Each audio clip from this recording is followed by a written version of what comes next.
Hello, everybody. It's Slushy, and welcome to another movie review. Now, today we're taking a look at Friday the 13th, Part 3. Weekends are a good time to escape to the woods. Unless the weekend begins with Friday the 13th. These are Jason's Woods. Friday the 13th, Part 3 in 3D. After covering the first two films, you guys know my thoughts on those two films. Now, this is Part 3, came out in 1982, year after the second one, which the second one was a year after the first one. These movies basically came out back to back. Besides, Part 4 and Part 3, there's a year gap between those two. But anyways, let's get into this. So Richard Brooker as Jason Voorhees is one of the best portrayals. I'm not going to say it's my favorite. It's not. I'm not going to, ass kiss a bunch of Richard Brooker fans or Richard Brooker himself. I do have to say this: rest in peace, man. You did a great portrayal. You definitely deserve the credit for being essentially the first Jason to wear the hockey mask, which is a pretty big deal because it became iconic. He was the first guy to wear it, and whether it was because it was his mannerisms or not, it caught on. Everybody loved the mask over the bag, so Richard Brooker deserves all the credit for that. While I don't think he's the best person to ever wear the mask or play the character, he made the mask iconic in the fact that he wore it first. Who's to say if you put Kane Hodder in there, he wouldn't have done it the same or better? But for what it is, Richard Brooker did a fantastic job as Jason. He wasn't nearly as goofy as in Jason was in Part 2. I felt like I could actually take him more serious. These movies are in general very cheesy. Most people know that Friday the 13th is a very cheesy franchise where some of the kills are goofy. The acting is just goofy. And that's what makes these movies so awesome and interesting. Um, and this movie is no different than that. It's very cheesy, except I can actually take Jason serious in this movie. He's not a total joke like in Part 2.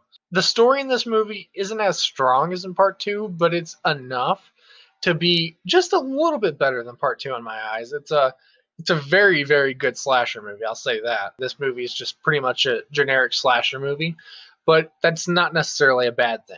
So yeah, Steve Miner returned to direct, and again, he nailed the job for sure. He definitely created another great Friday the 13th film.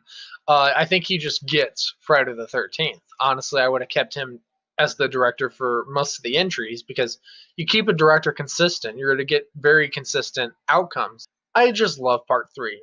Not even the 3D aspect, in my opinion. The excessive 3D is actually one of the reasons why this movie definitely will not get a 10 out of 10. I feel like they just threw so much shit at the screen just to throw it at the screen because it is a 3D movie. And it's so annoying. It's like anytime something happens, it's right in your fucking face. I'm like, dude, you can stop now. We've had enough 3D action for a while, but no, they just kept coming at you with 3D pitchforks. Someone walking at you, someone pointing at you, someone holding an eyeball in front of your face. I'm like, dude, enough's enough, man. You don't have to keep shoving it down my throat. I get it's a 3D movie, but I never even watched it in 3D really. But even still, you can tell the scenes that are meant to be in 3D. It ruins it for me. That's one of the things I dislike about this movie. The music's fantastic. Again, the direction is terrific. The acting is just subpar, which is perfect for a Friday the 13th movie. It's not spectacular. No one expects it to be spectacular. If you do expect it to be spectacular, what the hell is wrong with your brain, man? Because none of these movies are spectacular. None of them. At least in the acting department. Same storyline. Kids go to a camp. Kids get slaughtered. And there's a survivor or two. And honestly, this has one of my favorite final girls, and it has a very cool ending. I love the ending. In fact, I think I prefer it to the ending over the ending to the second one, which the second one was it was cool. I don't think I mentioned that in my review. It was cool. It's not as shocking. I wasn't just like, holy shit, that happened. I was just like, oh, okay. But Part 3, I was like, whoa, hey now. And so it took me back a little bit, which I loved. It was a very big homage to Part One's ending, except it's flipped. Instead of it being Jason, it's Pamela Voorhees, and I feel like it's totally okay for me to say that this movie came out 30-something years ago. So if you haven't seen it by now, that's your own goddamn fault. Almost 40 years ago. Hell, it might even be 40 years ago. I don't know, but it's a long time ago.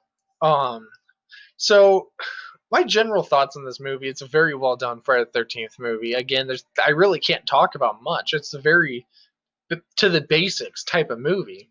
everything is just done generically across the board. There's nothing really different about this movie. I mean, it has some cool kills. I loved Shelley as a character. I felt kind of bad for him. So I sympathized with him simply. I mean, part of the time I sympathized with him. He was kind of an asshole in his pranks that he always playing on people, but it's funny, and I like that. But again, you know, and it's pretty cool. He's the reason why Jason gets his hockey mask. So I thought that was pretty cool. So in general, this movie is really good and probably one of the most underrated movies in the series. I feel like people just talk about Part 6 and the remake, which I also love, but we'll get to that later. But I wish people would talk about more about this movie because it doesn't get a lot of appreciation. Maybe because it is a back to the basics or generic slasher film, but there is a big audience for it, just not as much as it deserves. I think it deserves more than Jason Lives. Even though I do love that movie, it just not enough credit in the Friday the 13th fan base whatsoever. People love Richard Brooker, but nobody ever really talks about the movie itself. But anyways, what do I give Friday the 13th Part 3 out of 10? I'm gonna have to go ahead and give it a 9.7 out of 10. Again, that 3D stuff that's thrown at your face unnecessarily just pisses me off. I really wish they wouldn't done it for everything. I mean, occasionally, have a little 3D moment because it's a 3D movie, but you don't have to have everything coming at your face all the time. It's like, seriously, bro, stop it. 9.7 out of 10 is not a bad rating. But anyways, thank you guys so much for watching. Hit like if you enjoyed this. Subscribe if you've not already. Hit that bell to get notified anytime I make a video or stream. Keep up to date with the channel so there's some crazy going on, and I will see you in the next one. Bye-bye. Hello, everybody. It's SLUSHIE, and welcome to the... Did he? Yeah, Steve Miner returned to direct. Fuck, wrong page. Okay.